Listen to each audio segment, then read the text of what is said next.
Assalamualaikum warahmatullahi wabarakatuh.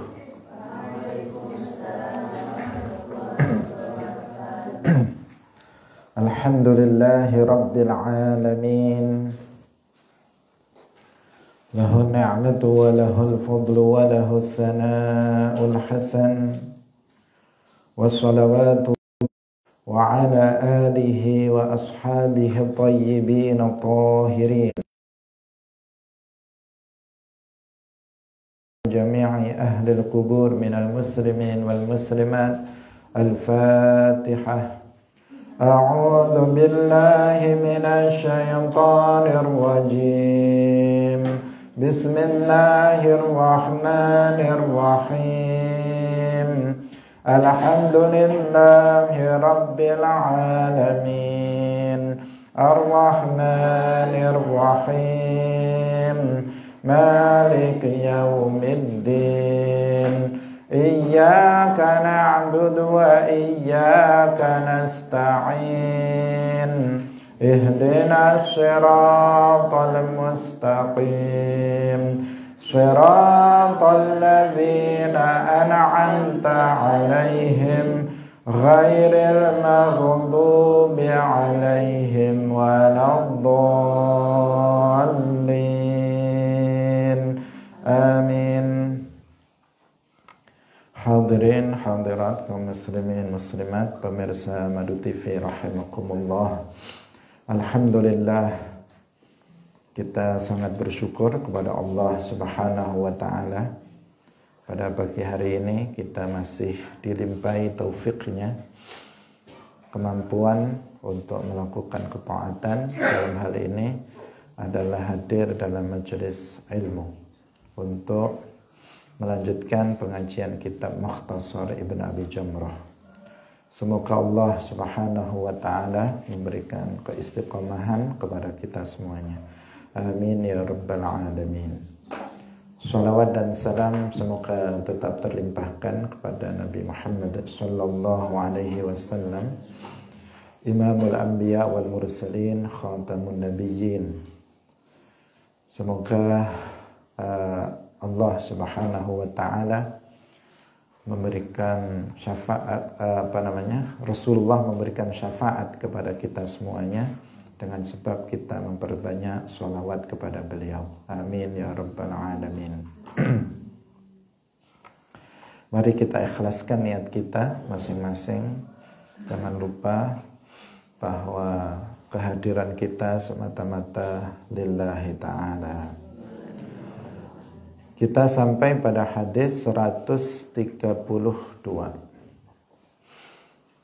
Qala al-musannif rahimahullahu ta'ala an Anas bin Malik an an-nabiy sallallahu alaihi wasallam qala at-ta'unu syahadatun likulli muslimin. Qala wasdawuh sapa an-nabiyyu sallallahu alaihi wasallam, at-ta'un utawi wabah penyakit ta'un iku syahadatun syahid likulli muslimin ketuwe saben-saben wong Islam. Diriwayatkan dari Anas bin Malik dari Nabi sallallahu alaihi wasallam, beliau bersabda bahwa penyakit ta'un, wabah penyakit ta'un, ini nama sebuah wabah penyakit. Kalau kemarin kita mengenal ada wabah penyakit COVID-19, nah, semacam itu. Ada wabah-wabah di dunia ini yang pernah terjadi, diantaranya adalah wabah penyakit ta'un. Penyakit yang sangat membahayakan dan penyakit yang sangat mematikan. Banyak orang yang mati disebabkan terkena penyakit ta'un. Dikatakan oleh Rasulullah sallallahu alaihi wasallam bahwasanya penyakit ta'un, wabah penyakit ta'un itu syahadatun likulli muslimin. Artinya seseorang yang mati disebabkan oleh penyakit taun, oleh wabah penyakit taun, maka dia tergolong sebagai orang yang mati syahid, syahidul akhirah. Dia adalah syahidun min syuhada'il akhirah. Dan orang tersebut orang yang beruntung, karena orang yang mati syahid, syahidul akhirah, itu tidak akan diazab di dalam kuburnya dan juga tidak akan diazab nanti di akhirat. Itu yang disebut syahidul akhirah. Tetapi apa? Tetapi dia tetap dirawat sebagaimana jenazah biasa, tetap dimandikan, dikafani, disolati, dikuburkan sebagaimana mayit-mayit biasa. Namun dia memiliki pahala syahid, dengan pengertian diampuni dosa-dosa dia dan dia tidak akan diazab nanti di alam kubur dan di akhirat. Beda dengan syuhadaul ma'rakah, orang-orang yang mati syahid dalam peperangan melawan orang kafir. Orang yang mati syahid dalam peperangan yang disebut dengan syuhadaul ma'rakah, maka dia jenazahnya diperlakukan berbeda. Di antaranya dia tidak dimandikan dan dia dikafani dengan pakaiannya yang masih berlumuran dengan darah tersebut.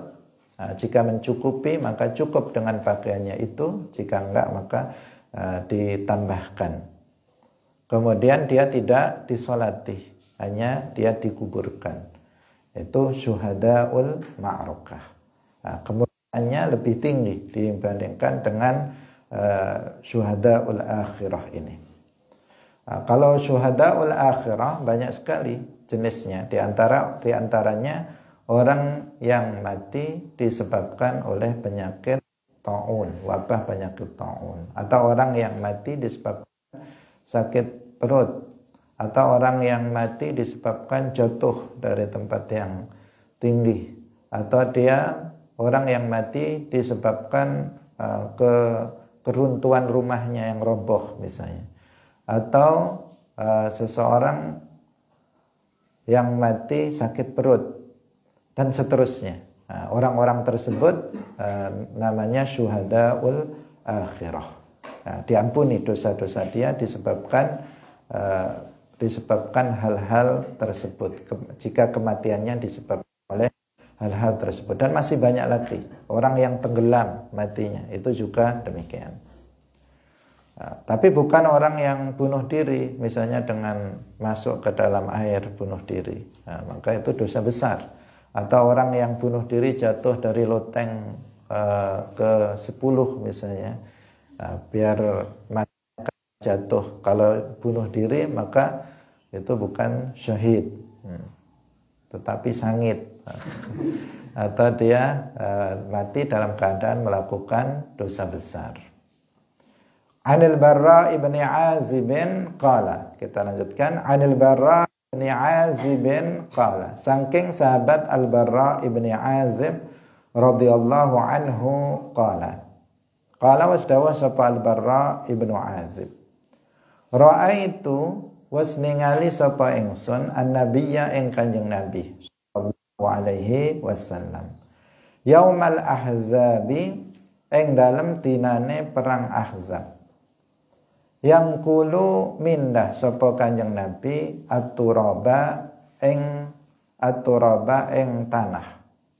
Waqad wara lan temen-temen nutupi at-turabu tanah bayadha batnihi ing putihe madarane wetenge madarane Kanjeng Nabi. Wa huwa halih utawi Kanjeng Nabi iku yaqulu dawuh sapa Kanjeng Nabi la anta mahtadaina wala tasaddaqna wala sallaina fa anzilis sakinata alaina wa thabbitil aqdama in laqaina innal ula qad baghaw alaina idza aradu fitnatan abaina. Beliau mengatakan wahwa yaqul halih utai Kanjeng Nabi iku yaqulu dawuh sapa Kanjeng Nabi. Laula lamun ora, laula anta lamun ora panjenengan mahtadaina ora angsal pitutuh sapa kita. Wala tasaddaqna lan ora sedekah sapa kita. Wala shallaina lan ora salat sapa kita. Fa'anzil mongkon nurunno sapa panjenengan as-sakinata ing ketenangan alaina ing atase kita. Wa tsabbit lan netepno sapa panjenengan al-aqdama ing pira-pira telapak kaki in laqaina lamun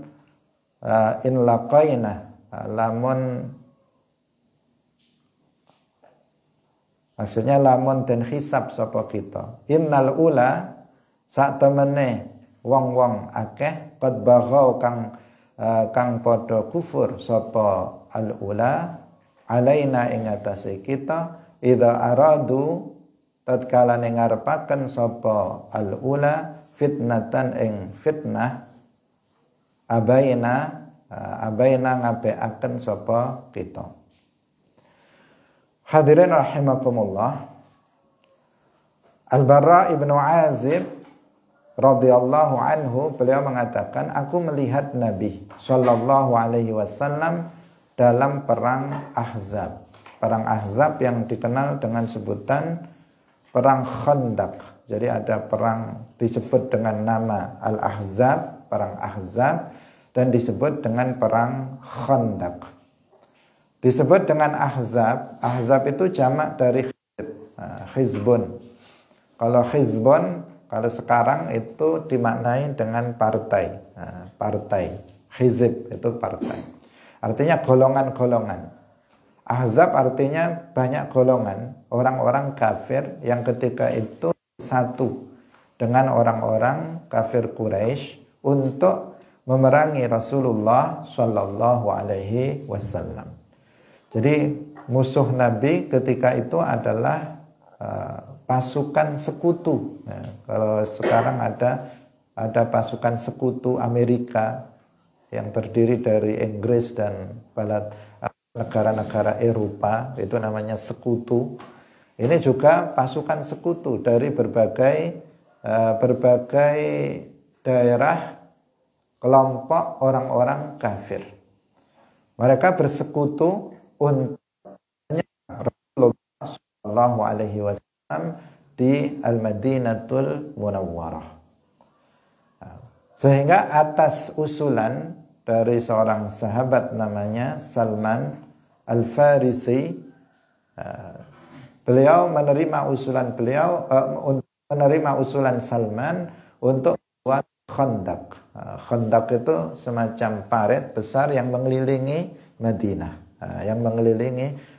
Sehingga para musuh itu tidak bisa masuk ke kota Al-Madinatul Munawwarah. Itu dilakukan membuat Khandaq. Para sahabat dikerahkan untuk membuat parit atau Khandaq itu, dan Rasulullah Shallallahu Alaihi Wasallam ikut secara langsung dalam pembuatan Khandaq tersebut, sehingga Al-Bara ibnu Azib mengatakan aku melihat dalam ketika membuat Khandaq, membuat parit, itu Rasulullah langsung terjun. Beliau bukan hanya melihat-lihat saja sebagai seorang Rasulullah, Nabiullah, Habibullah. Beliau bukan hanya sekedar melihat sebagai seorang pemimpin dari seluruh umat Islam, sebagai panglima perang ketika itu.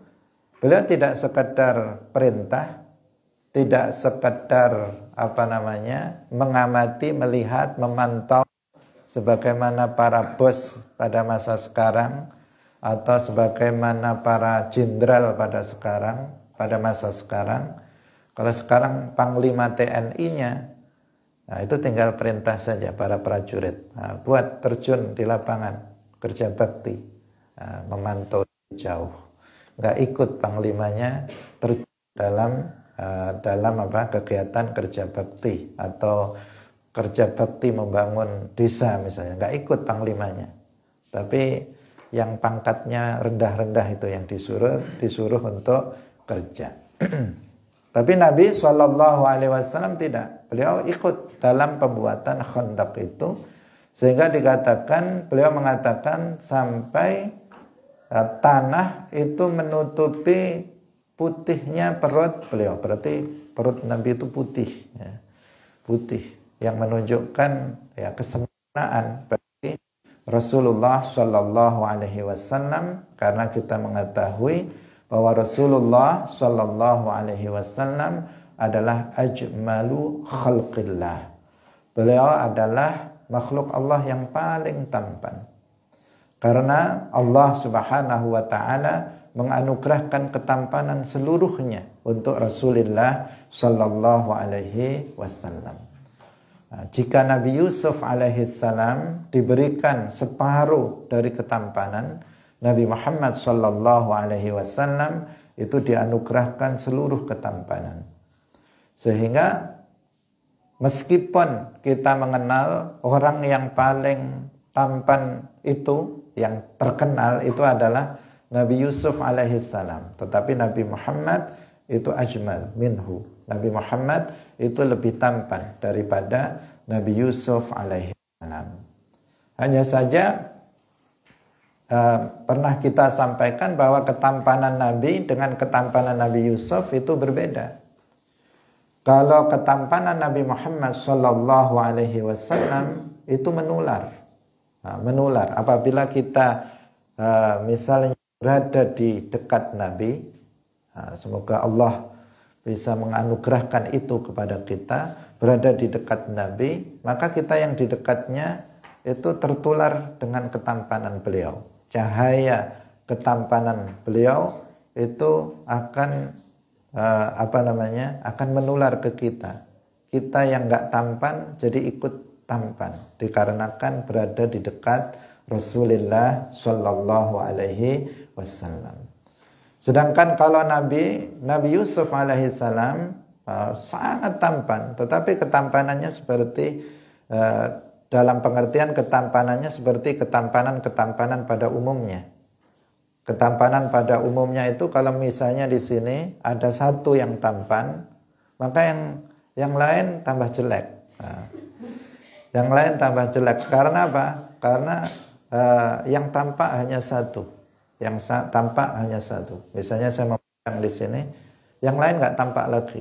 Kenapa? Karena ya semakin jelek. Karena yang satu bagus, sehingga yang lain menjadi nggak bernilai. Yang bernilai hanya satu yang tampan itu. Tapi di sini nggak ada. Sama semuanya, nggak ada yang terlihat tampan. Jadi Nabi Yusuf juga demikian. Kalau misalnya ada orang di dekatnya ya nggak terlihat. Sehingga ketika Nabi Yusuf alaihissalam diminta untuk keluar, ketika itu ada ibu-ibu yang sudah dipersiapkan dengan buah dan pisaunya. Ketika Nabi Yusuf keluar, mereka terpana. Mereka terpana sampai seolah-olah tidak menyadari bahwa pisau itu melukai tangannya karena terpana melihat ketampanan Nabi Yusuf alaihissalam. Itu yang membuat terkenal ketampanan Nabi Yusuf alaihissalam. Tetapi Nabi Muhammad ajmalu minhu. Karena ada hadis Rasulullah sallallahu alaihi wasallam, beliau bersabda, "Ma ba'atsallahu nabiyyan illa hasanal wajhi hasanas sauti." Tidaklah Allah mengutus seorang nabi kecuali dia adalah seorang yang tampan wajahnya, merdu suaranya. Wa inna nabiyyakum ahsanuhum wajhan wa ahsanuhum sautan. Dan sesungguhnya nabi kalian, yaitu Nabi Muhammad sallallahu alaihi wasallam, itu adalah orang yang paling tampan wajahnya dan yang paling merdu suaranya. Nah, ini dalil bahwasanya Nabi Muhammad itu yang paling tampan dari sisi suara, dari sisi wajah, dan yang paling merdu dari sisi suara. Nah, yang dikenal dengan kemerduan suara siapa? Nabi Dawud alaihissalam. Sehingga ketika beliau membaca Az-Zabur, maka pada berhenti mendengarkan kemerduan bacaan kitab Az-Zabur oleh Nabi Dawud alaihissalam. Nah, tetapi suara Nabi lebih merdu dibandingkan dengan suara Nabi Dawud alaihissalam. Semua para nabi semuanya tampan, nggak ada yang jelek. Karena itu seseorang yang mengatakan bahwa Nabi Adam alaihissalam itu jelek seperti kera, maka hukumnya kufur karena dia mencaci maki seorang nabi. Kera ganteng atau jelek? Jelek. Kalau kamu dibilang kamu kayak kera, kamu marah atau bangga? Wah, saya kayak kera misalnya. Bangga atau merasa terhina? Dia akan merasa terhina. Jika kamu saja terhina ketika disebut kamu kayak kera, padahal bukan disebut kamu kayak kera, itu saja sudah merasa dihina. Apalagi itu dinisbatkan kepada seorang nabi, maka nggak boleh.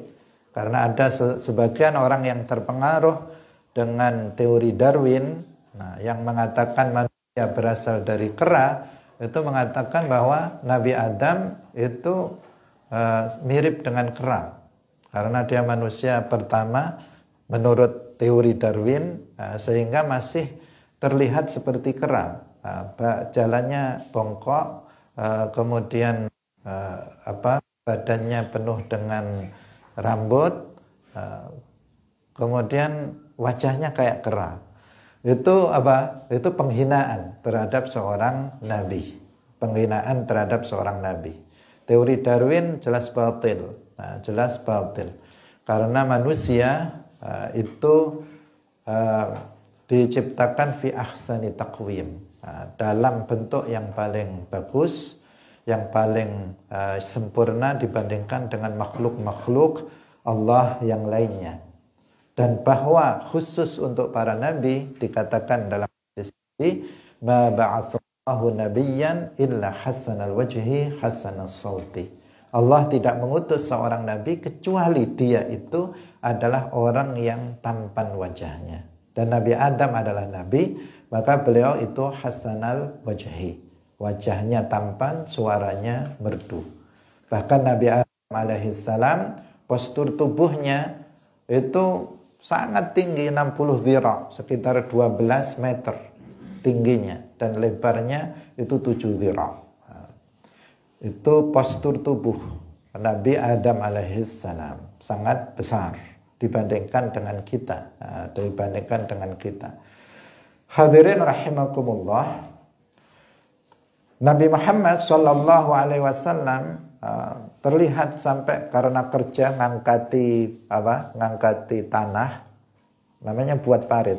Buat parit beliau ngangkat tanah itu sampai tanah itu menutup perut beliau yang putih. Perut beliau tidak buncit, juga tidak sangat kecil. Perut beliau setara dengan dadanya. Yang itu juga menunjukkan kesempurnaan dalam fisik beliau. Beliau khalqan wa khuluqan, dari sisi fisik dan juga dari sisi akhlak itu adalah yang paling sempurna.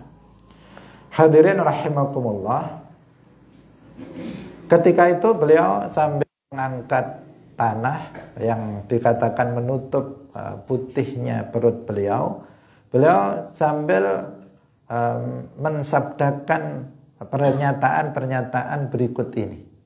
Yang berikut ini seperti syair. Kalau kita dengar itu seperti syair. Diakhiri dengan semuanya. Laula anta mahtadaina wala tasaddaqna wala sallaina fa anzilis sakinata alaina wa tsabbitil aqdama in laqaina innal ula qad baghaw alaina idza aradu fitnatan abaina. Semuanya nah. Itu seperti syair. Tapi Nabi bukan penyair. Nabi bukan seorang penyair. Hanya saja beliau perkataannya di sini mengandung seperti syair. Mengandung seperti syair, bahar rajaz. Yang ini adalah dengan kalimat seorang penyair dari kalangan para sahabat ketika itu, yaitu Abdullah ibnu Rawahah. Nah, Abdullah ibnu Rawahah itu terkenal sebagai asyair al-Ansari dari kabilah Ansar, suku Ansar, seorang sahabi masyhur, seorang sahabat yang terkenal dengan kepiawaiannya di dalam menyusun kalimat-kalimat syair. Tapi Nabi sendiri tidak boleh kita menyebut Nabi seorang penyair. Nggak boleh. Hukumnya tidak diperbolehkan. Di dalam Al-Quran disebutkan wa ma'allamnahu syi'ra. Wa ma'allamnahu syi'ra. Dan tidaklah kami mengajarkan kepada Muhammad itu syair. Tetapi yang disampaikan oleh Rasulullah Sallallahu Alaihi Wasallam itu adalah ayat-ayat Al-Quran. Ayat-ayat Al-Quran yang lebih tinggi dari sisi sastranya. Luar biasa kalau kita Al-Quran itu, kalau kita membacanya, kita akan merasakan hal yang berbeda dengan kalimat-kalimat bahasa Arab lainnya. Misalnya surat Al-Ikhlas yang pendek saja, semuanya diakhiri dengan dal. Qul huwallahu ahad, Allahus samad, lam yalid wa lam yulad, wa lam yakul lahu kufuwan ahad. Itu enggak mudah, membuat hal yang seperti itu tidak mudah dalam bahasa Arab. Qul a'udzu birabbin nas, malikin nas, ilahin nas, min syarril waswasil khannas, alladzi waswisu fi sudurin nas, minal jinni wan nas. Semuanya akhirnya. Al-Fatihah itu mem non. Bismillahirrahmanirrahim. Pakai mem. Alhamdulillahi rabbil alamin. Non. Ar-Rahmanirrahim. Mem. Nanti kalian urut ke bawah mem non secara bergantian. Kalau kita melihat ayat-ayat Al-Quran yang panjang pun ayatnya, kita akan melihat hal yang berbeda dari kalimat-kalimat bahasa Arab lainnya. Sehingga kalau kita mendengar, terutama kita yang biasa membaca Al-Quran, yang nggak terbiasa, dia akan sulit untuk membedakannya. Karena ya dia nggak pernah mendengarkan Al-Quran, bagaimana dia bisa menilai. Tetapi kita yang biasa membaca Al-Quran, kemudian kita mendengar seseorang mengucapkan Arab, mengucapkan kalimat bahasa Arab, maka kita akan bisa merasakan ini Quran, ini bukan, ini Quran, ini bukan. Kita akan bisa merasakan itu karena memang berbeda. Al-Quran berbeda dengan bahasa Arab lainnya dari sisi tingginya sastra, tingginya sastranya. Hadirin rahimakumullah. Jadi kalimat-kalimat ini kalimat dari Abdullah ibnu Rawahah, as-sahabiyul masyhur, yang asyair al-Ansari, yang disampaikan oleh Nabi, baharnya rajaz, laula anta mahdadaina wala tasaddaqna wala sallaina, yang maknanya bahwa seseorang itu melakukan seseorang itu beragama Islam, seseorang itu bersedekah, seseorang itu sholat dan melakukan amal-amal soleh yang lainnya, itu karena hidayah dan taufik Allah Subhanahu wa ta'ala. Seseorang masuk ke dalam agama Islam karena hidayah dari Allah, bukan karena seseorang, Bukan manusia yang menciptakan hidayah, tetapi Allah Subhanahu wa ta'ala.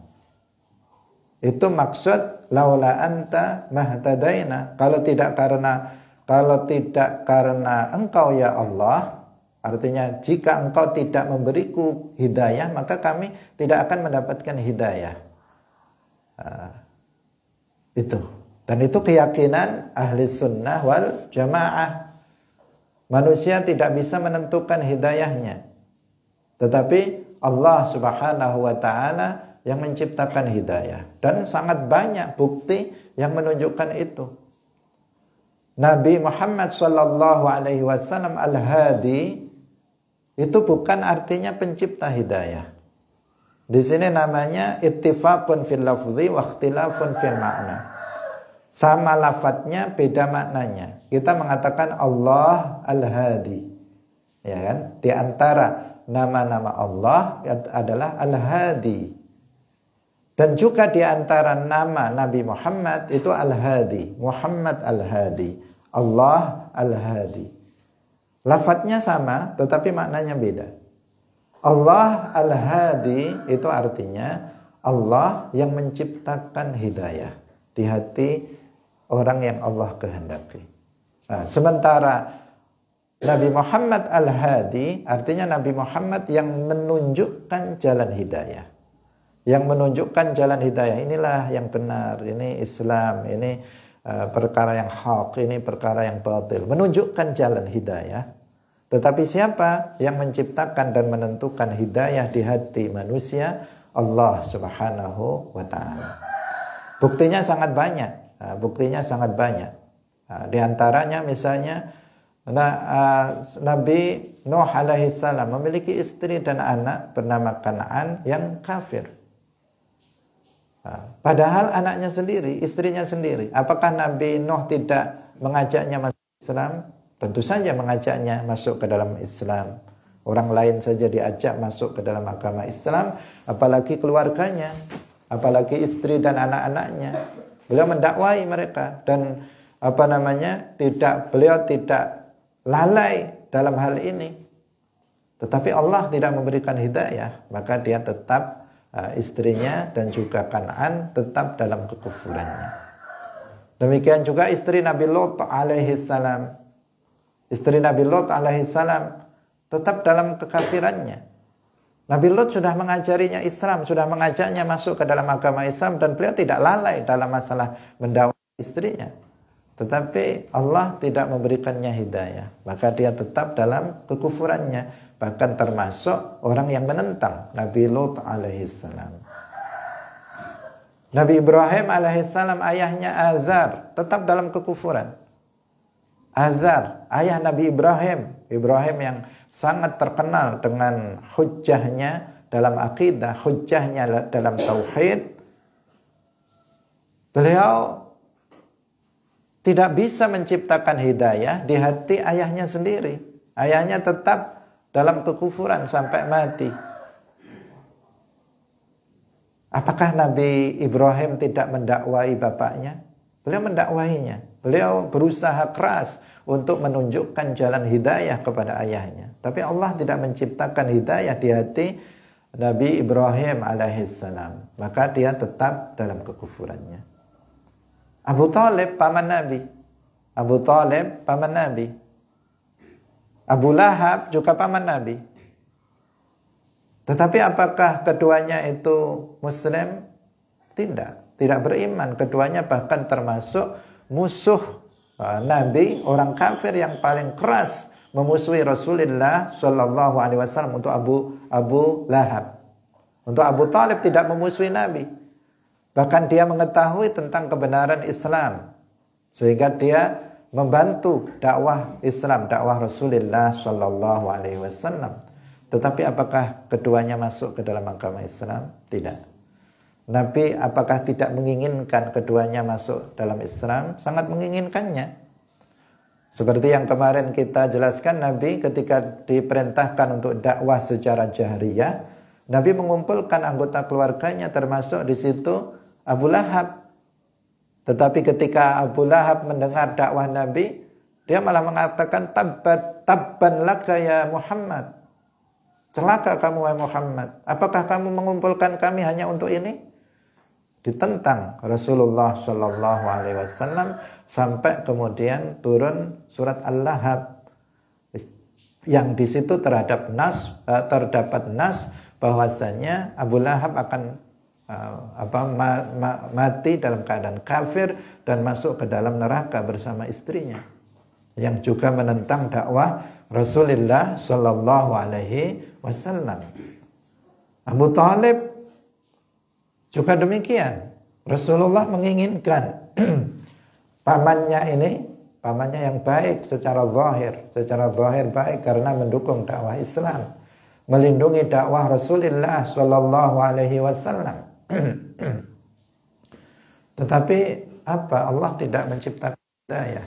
Meskipun sudah diberikan kesempatan, Nabi Muhammad Shallallahu Alaihi Wasallam sempat mengatakan, ucapkan 2 kalimat syahadat meskipun dengan berbisik di telingaku. Nanti kalau mau masuk kepada dalam Islam, Nabi akan memintakan ampunan kepada Allah atas dosa-dosa dia. Sesuatu hal yang luar biasa, kekhususan untuk Abu Thalib dari diri Nabi Muhammad, saking beliau menginginkan beliau masuk Islam. Tapi apa yang terjadi? Allah tidak menciptakan hidayah di hatinya sehingga dia tidak masuk ke dalam agama Islam, tetap dalam kekufurannya, mati dalam keadaan kafir. Makanya Nabi mengatakan, walaula anta mahtadaina, jika bukan karena engkau kami tidak akan mendapatkan hidayah. Jika tidak karena taufikmu kami tidak akan sedekah, kami tidak akan puasa, tidak akan sholat, tidak akan melakukan amal-amal ketaatan lainnya. Semuanya adalah karena hidayah dan taufik Allah Subhanahu wa taala. Kita hadir dalam majelis ilmu karena taufik Allah. Bukan karena kita badannya sehat. Sehat ya, tetapi bukan semata-mata karena itu. Nyatanya banyak orang sehat yang nggak hadir di sini, malah masih pada tidur ini. Ada sebagian. Padahal badannya sehat-sehat, bukan sakit. Ada juga yang kita hadir dalam majelis ilmu bukan juga karena kita itu nganggur. Daripada nganggur saya ke sini. Bukan karena itu. Yang nganggur metekur lebih dari kita, sampai ditambahi metekur nganggurnya, karena nganggurnya bukan hanya di waktu subuh, siang pun waktu kerja dia juga nganggur. Itu pun itu pun juga tidak hadir dalam majelis ilmu. Berarti bukan itu penyebabnya. Apa penyebabnya? Ya karena dia tidak mendapatkan taufik dari Allah Subhanahu wa taala. Hanya orang pilihan yang mendapatkan taufik dari Allah Subhanahu wa taala. Orang yang enggak mendapatkan taufik malas datang, tidak mendapatkan taufik. Tapi yang mendapatkan taufik ngantuk-ngantuk berangkat. Ngantuk-ngantuk dia berangkat demi untuk mendapatkan ilmu dan mendapatkan pahala dari Allah Subhanahu wa taala, demi untuk akhirat, demi untuk nanti kesenangan dan kebahagiaan dia nanti di akhirat. Dia lawan ngantuknya, dia lawan kemalasannya untuk mendapatkan ridha Allah Subhanahu wa taala. Wa tsabbitil aqdama in laqaina, artinya ketika nanti dihisab itu ditetapkan oleh Allah Subhanahu wa taala sehingga bisa mempertanggungjawabkan semua apa yang telah dilakukannya di dunia. Innal ula itu di sini artinya alladzina. Al-ula ini karena syair sehingga ada sebagian kata-kata itu yang menyesuaikan. Innal ula di sini artinya innal ladzina qad baghaw alaina idza aradu fitnatan abaina. Artinya baghaw itu orang-orang mereka orang-orang kafir yang menyerang Rasulullah Shallallahu Alaihi Wasallam bersekutu. Mereka adalah orang-orang yang kafir, orang-orang yang menentang Rasulullah Shallallahu Alaihi Wasallam, yang mereka menginginkan Mereka menginginkan untuk fitnah fitnah dalam agama kita, fitnah dalam agama. Artinya mereka ingin menghancurkan Islam, mereka menginginkan bahwa kita ini orang-orang Islam untuk kembali ke dalam kekufuran. Kita siap mempertahankan keislaman dan keimanan, tidak mengorbankan Islam dan iman demi keselamatan nyawa mereka umat Islam, tidak, tetapi dipertahankan meskipun ketika itu menghadapi pasukan pasukan sekutu dari orang-orang kafir yang bersekutu yang jumlahnya jauh lebih banyak dibandingkan dengan para sahabat Rasulullah Shallallahu Alaihi Wasallam. Tetapi dengan kehendak Allah Subhanahu Wa Taala, mereka nggak mampu untuk masuk ke Al-Madinah. Bahkan ketika mereka mengepung, Allah Subhanahu Wa Taala memasuk rasa ketakutan dalam hati mereka sehingga mereka berlarian. Belum menghadapi pasukan, mereka sudah ketakutan, sudah ada rasa takut di dalam hati mereka. Hadirin rahimakumullah, kita lanjutkan pada hadis berikutnya. An Abi Sa'id Al-Khudri, An Abi Sa'id qala, sami'tu waskrungu sapa ingsun an-nabiyya ing Kanjeng Nabi sallallahu alaihi wasallam. Yaqulu dawuh sapa Kanjeng Nabi, man shoma yauman fi sabilillah ba'adallahu wajhahu 'anin nari sab'ina kharifa. Man utai sapane wong iku shoma poso sapa man yauman ing dalem dina suci fi sabilillah ing dalem ba'ada mongko ngedohaken. Asalnya ba'uda diikutkan wazan fa'ala yufa'ilu menjadi ba'ada yuba'idu, artinya menjauhkan. Kalau ba'uda artinya jauh, kalau ba'ada artinya menjauhkan. Ba'ada mongko ngedohaken sapa Allahu Gusti Allah wajahahu ing wajah iman anin nari sangking neraka sab'ina ing 70 apane kharifan tahune. Diriwayatkan dari Abi Sa'id Al-Khudri, beliau mengatakan, aku telah mendengar Nabi Shallallahu Alaihi Wasallam bersabda, barang siapa yang berpuasa satu hari fi sabilillah, maka Allah Subhanahu Wa Ta'ala akan menjauhkan wajahnya dari neraka 70 tahun. Bagaimana maksudnya di sini? Pertama perlu kita ketahui bahwa kata fi sabilillah itu memiliki dua makna. Apabila fi sabilillah itu dimutlakkan, dikatakan fi sabilillah, itu memiliki makna artinya jihad. Fi sabilillah itu artinya adalah jihad. Seperti ketika kita menyebutnya sebagai salah satu mustahik zakat. Di antara mustahik zakat itu fi sabilillah. Apa artinya dalam hal ini? Yaitu orang yang berperang di jalan Allah. Perang secara fisik melawan orang kafir. Al-ghuzah, al-mutatawwi'un, orang-orang yang berperang di jalan Allah secara fisik yang mereka melakukannya secara sukarela. Itu kalau fisabilillah dalam permasalahan zakat. Tetapi fisabilillah juga diartikan dengan setiap amal ketaatan, setiap amal kebaikan itu namanya fisabilillah. Juga bisa diartikan seperti itu. Tapi kalau dalam masalah zakat itu terkhusus hanya al-ghuzah, al-mutatawwi'un, orang-orang yang berperang fisik melawan orang kafir secara sukarela. Itu khusus dalam masalah zakat.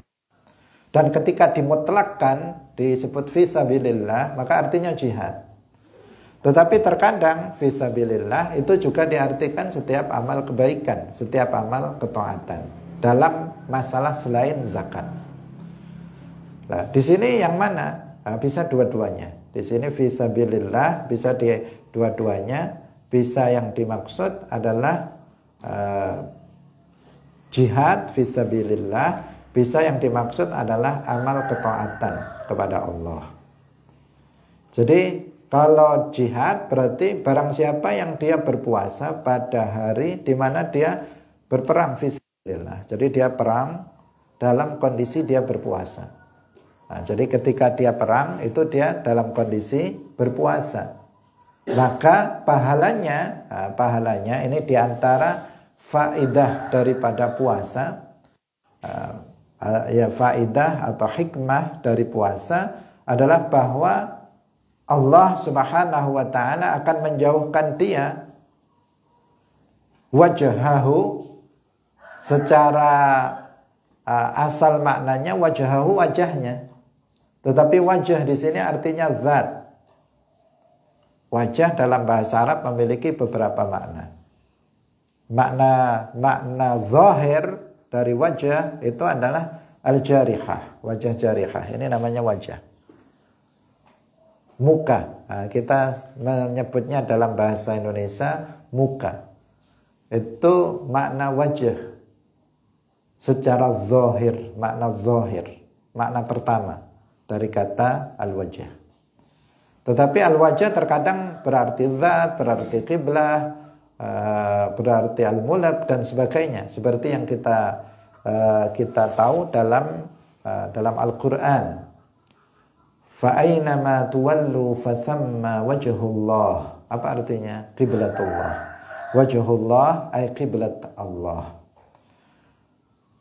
Kullu syai'in halikun illa wajhah.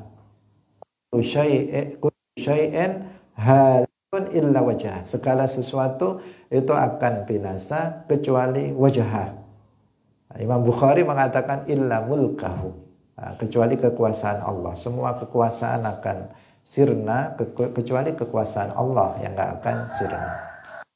Itu makna wajah dalam ayat itu. Wa yabqa wajhu rabbika dzul jalali wal ikram.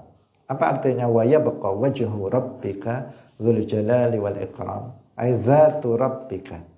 Wa yabqa wajhu wa yabqa wajhu ay wa yabqa dzatu rabbika dzul jalali wal ikram. Bahwa zat Allah itu abadi, akan tetap abadi. Jadi zat bisa berarti wajah bisa berarti zat. Nah, di sini wajah artinya adalah zat. Wajah juga bisa berarti ridho. Misalnya nuti Allah, atau kita mengatakan a'malu hadzal amal liwajhillah. Itu artinya untuk mencari ridho Allah, bisa dimaknai seperti itu. Nah, kalau di dalam hadis ini ba'adallahu wajhahu artinya zatahu. Allah akan menjauhkan zatnya, zat orang itu. Kalau disebut zat orang apa artinya? Badannya seluruhnya.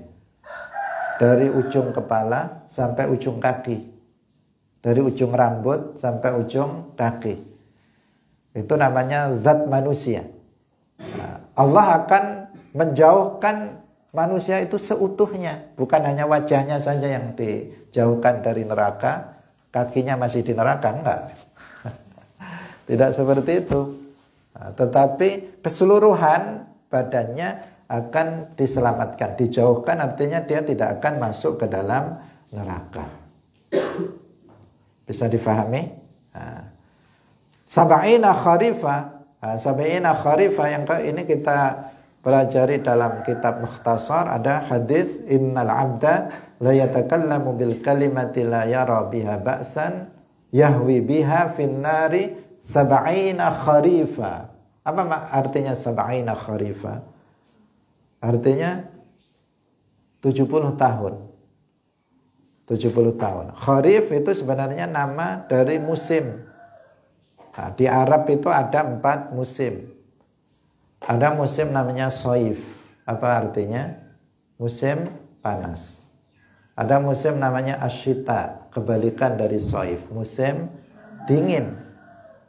Kemudian ada musim namanya kharif, musim gugur. Ada musim namanya ar-rabi', musim semi. Ada 4 musim. Ini di sana. Kalau di sini musim hujan sama musim panas. Kalau di sini cuma 2, musimnya udah nggak menentu lagi. Kadang panas-panas juga hujan, kadang hujan juga panas dan sebagainya. Yang menunjukkan tanda-tanda kiamat. Musim sudah nggak bisa dikondisikan. Ya memang Allah yang menentukan musim itu. Manusia tidak bisa menentukannya. Nah, disebut kharif saja, musim gugur itu sudah menunjukkan tahun. Jadi namanya menyebut juz tetapi yang dikehendaki kul. Jadi dia zikrul juz'i, kemudian al-murad bihil kul. Jadi yang menyebutkan sebagian tetapi yang dimaksud seluruhnya. Sama dengan tadi wajhahu, yang disebut mukanya tetapi yang dimaksud semuanya. Di sini yang disebut adalah kharif, tetapi yang dimaksud ya sepanjang tahun penuh. Karena 1 tahun itu berapa kali kharifnya? 1 tahun berapa kali kharifnya? 1. Kalau 70 kharif berarti 70 tahun. Kan sudah bisa dipahami. Sudah bisa dipahami. Dan kita terangkan bahwa neraka yang yang sampai ke dasarnya itu memakan waktu 70 tahun itu adalah qa'ru jahannam. Dasar neraka jahannam yang hanya dihuni oleh orang-orang kafir. Orang Islam yang banyak dosa, sebanyak apapun dosanya, nggak sampai ke qa'ru jahannam. Masuk nerakanya tidak sampai ke dasar. Yang masa jatuhnya itu 70 tahun, tidak sampai ke sana.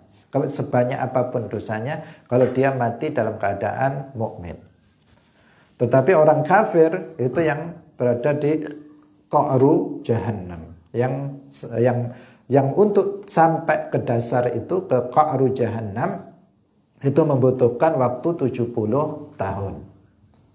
Nah, di sini dikatakan faidah dari puasa kalau ada orang jihad fisabilillah dalam kondisi puasa, seperti yang dilakukan di saat perang Badar. Dalam perang Badar umat Islam semuanya puasa. Kenapa? Karena memang Ramadan. Perangnya itu di bulan Ramadan. Umat Islam pada puasa, tetapi bukan kemudian lemah badannya. Mereka dengan himmah yang qawiyah, dengan himmah yang kuat, li'a'la'i kalimatillah, maka mereka jihad fisabilillah dalam keadaan berperang. Maka pahalanya Allah akan menjauhkan dia dari neraka. Artinya dia tidak masuk ke dalam neraka. Demikian juga makna yang kedua. Makna yang kedua fisabilillah tadi apa? Ta'atullah.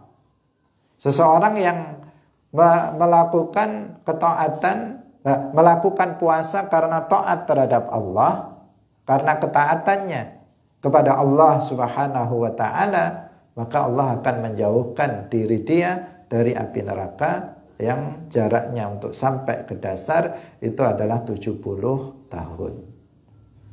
Bisa dimaknai yang pertama yaitu jihad secara fisik, dan bisa dimaknai juga dengan ketaatan atau kebaikan. Makna fisabilillah di dalam hadis ini. Hadirin rahimakumullah, waktu sudah habis. Semoga bermanfaat apa yang kita bahas pada pagi hari ini. Barakallahu fikum, wallahul muwaffiq ila aqwamit thoriq. Wassalamualaikum warahmatullahi wabarakatuh. La ilaha illallah Allahumma salli ala sayyidina Muhammad wa ala alihi wa sahbihi wa sallim. Rabbi ghfirli wa liwalidayya wa lil mu'minina wal mu'minat.